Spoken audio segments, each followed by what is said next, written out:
یہ وہ پولیس ہے، یہ وہ ادارہ ہے جو لوگوں کے جان و مال کے تحفظ کے ذمہ دار ہے. اور اس وقت اسلام آباد کی صورتحال یہ ہے کہ پوری پولیس جو ہے وہ شریف خاندان کی جو ہے وہ ذاتی ملازم بنی ہوئی ہے، یا ان کو سیکیورٹی دے رہے ہیں یا ان کے مخالفین کے اوپر کریک ڈاؤن کر رہے ہیں. اس کے علاوہ کوئی کام نہیں رہ گیا اسلام آباد کی پولیس کا.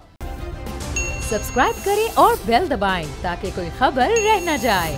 یہ تو ادارے ملک میں ختم نہیں ہوں گے، تو اسی طرح یہ انسان جو ہے ایک صحافی وہ بیچارہ سڑتا ہی رہے گا، کبھی ایک کے پاس دوسرے کے پاس، اور کہیں سے کوئی داد رسی نہیں. پولیس پہلے ایک ایف آئی آر درج کرتی ہے.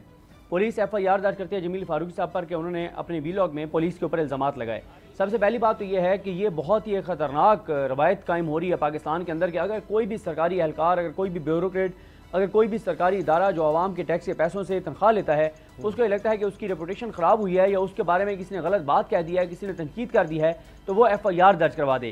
پولیس ایف آئی آر کرتی ہے. ایف آئی آر کر کے ان کو کراچی سے گرفتار کیا جاتا ہے، کراچی سے یہاں پر اسلام آباد لایا جاتا ہے، اسلام آباد پیش کر کے، اور پولیس کہتی ہے کہ ہمیں ریمانڈ چاہیے. 2 روزہ جسمانی ریمانڈ مل جاتا ہے. اور اچانک کیا ہوتا ہے کہ اگلے دن ہمیں کال آتی ہے اور کہا جاتا ہے کہ جمیل فاروقی کو عدالت میں پیش کر دیا گیا ہے، آپ فوراً عدالت پہنچیں. ہم نے کہا جی ان کو تو کل پیش کیا جانا تھا.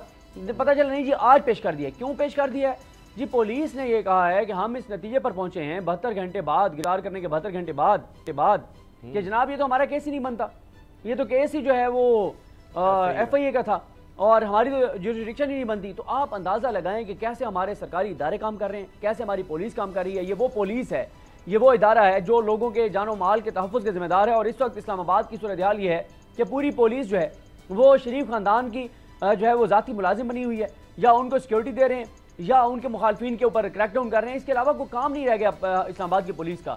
اچھا اس کے بعد کیا ہوتا ہے کہ جناب جب لے کر آئے ایف آئی اے کے حوالے کرنے، اور ججز جو اس جوڈیشل مجسٹریٹ تھے میاں اظہر ندیم، ان کے سوالوں کے جواب جب نہ دے سکے تو جناب پھر انہوں نے کہا اچھا جی ہم اپنی درخواست ہی واپس لیتے ہیں. درخواست واپس لی، اگلے دن پیش کیا، پیش کر کے اور انہوں نے کہا جی یہ تو ہم نے ایف آئی اے کے حوالے کرنا ہے. لمبے دلائل چلے، مختصر یہ کہ ان کو ایف آئی اے کے حوالے کر دیا گیا اور ایف آئی اے کے حوالے کیا گیا. اور آج ایف آئی اے کے کیسز سننے والے جوڈیشل مجسٹریٹ کے سامنے پیش کیا گیا.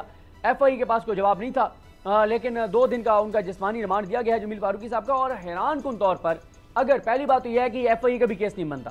جو دفعات لگائی گئی ہیں وہ ایسی بھونڈی دفعات لگائی گئی ہیں کہ وہ ایف آئی اے کا کیس ہی نہیں بنتا. اگر ایک لمحے کے لیے ہم یہ فرض کر لیں جی کہ ایف آئی اے کا کیس بنتا ہے، اس میں اسلام آباد ہائی کورٹ نے بڑے سخت احکامات دے رکھے ہیں، بڑے سخت ججمنٹس ہیں اسلام آباد ہائی کورٹ کی، اور ایس او پیز طے ہوئے ہیں کہ اگر آپ نے کسی ویلاگر کو، اگر آپ نے کسی صحافی کو، اگر آپ نے کسی عام پاکستانی شہری کو سوشل میڈیا پہ کچھ لکھنے کی وجہ سے گرفتار کرنا ہے، اس سے پہلے آپ اس کو ایک نوٹس جاری کریں گے. نوٹس میں تمام الزامات لکھے ہوئے ہوں گے، اس سے آپ ریٹرن جواب منگوائیں گے، وہ آپ کو تحریری جواب دے گا. اگر آپ اس سے مطمئن نہ ہوئے تو آپ اس کو ذاتی حیثیت میں طلب کریں گے. میں ذاتی حیثیت میں بھی آپ کو وہ مطمئن نہ کر سکا، پھر آپ عدالت سے جا کے اجازت لیں گے کہ ہم اس کو گرفتار کرنا چاہتے ہیں کیونکہ یہ ہم نے پروسیس جو ہے وہ کمپلیٹ کر لیا ہے. لیکن یہ ایسا لگتا ہے کہ یہاں پہ جنگل کا قانون ہے، کوئی ادارہ، کوئی عدالت پوچھنے والا نہیں ہے. اور آج میاں علی شفاق ایڈوکیٹ نے یہی کہا عدالت میں کہ جمیل فاروقی یا شہباز گل کو ننگا نہیں کیا گیا، بلکہ ہمارا نظام انصاف ننگا ہوا ہے. ان 2 کو برہنہ نہیں کیا گیا، بلکہ ہمارا پورا عدالتی نظام انصاف برہنہ ہوا ہے. اور انسانی حقوق کی پامالیاں یہاں پر ہو رہی ہیں.